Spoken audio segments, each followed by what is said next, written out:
ఒక వ్యక్తి పాపం చేశాను అని అతడు గ్రహించగలుగుతున్నాడంటే పరిశుద్ధాత్మ ద్వారా ఆ వ్యక్తి తాకబడ్డాడు.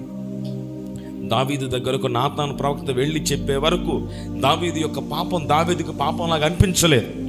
దావీదు యొక్క లోపం దావీదుకు లోపంలాగా అనిపించలేదు.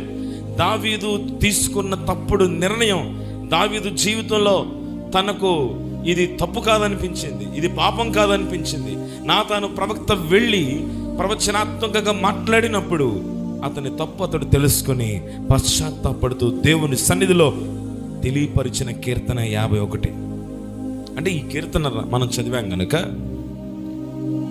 మనం ప్రభు సన్నిధిలో క్షమించమని అడగాలి. మన పాపాలు ఎప్పటికప్పుడు ఒప్పుకోవాలి. అయితే ఇది కూడా గుర్తుపెట్టుకోండి, పూర్వమంది అజ్ఞాన కాలమందు దేవుడు చూసి చూడుతున్నట్టుగా ఊరుకున్నాడు. కానీ ఇప్పుడు అంతటను మారు మనసు పొందాలి. ఒకప్పుడు ఊరుకున్నాడు ఆయన, అజ్ఞాన కాలం. ఇది అజ్ఞాన కాలం కాదు, గుర్తుపెట్టుకోండి. యేసుక్రీస్తు అనే అనుభవ జ్ఞానం చేత మనమంతా కూడా తాకబడ్డాం. దేవుడు మనకు ఆయనే జ్ఞానమై మనకు దొరికాడు. యేసయ్య దగ్గరకు వచ్చామంటే, ప్రభు దగ్గరకు మనం వచ్చామంటే ఆయన మనకు జ్ఞానమునిచ్చాడు. యేసుక్రీస్తు అనుభవ జ్ఞానం.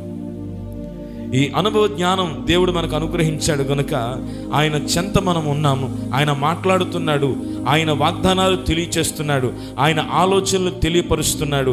ఆయన మనకు తెలియచేసే వాక్యములు ఆయన ఆలోచనల చేత మనం నడిపించబడుతున్నప్పుడు గమనించండి, ఆ వాక్యము మనకు అనుభవ జ్ఞానాన్ని తీసుకొస్తుంది.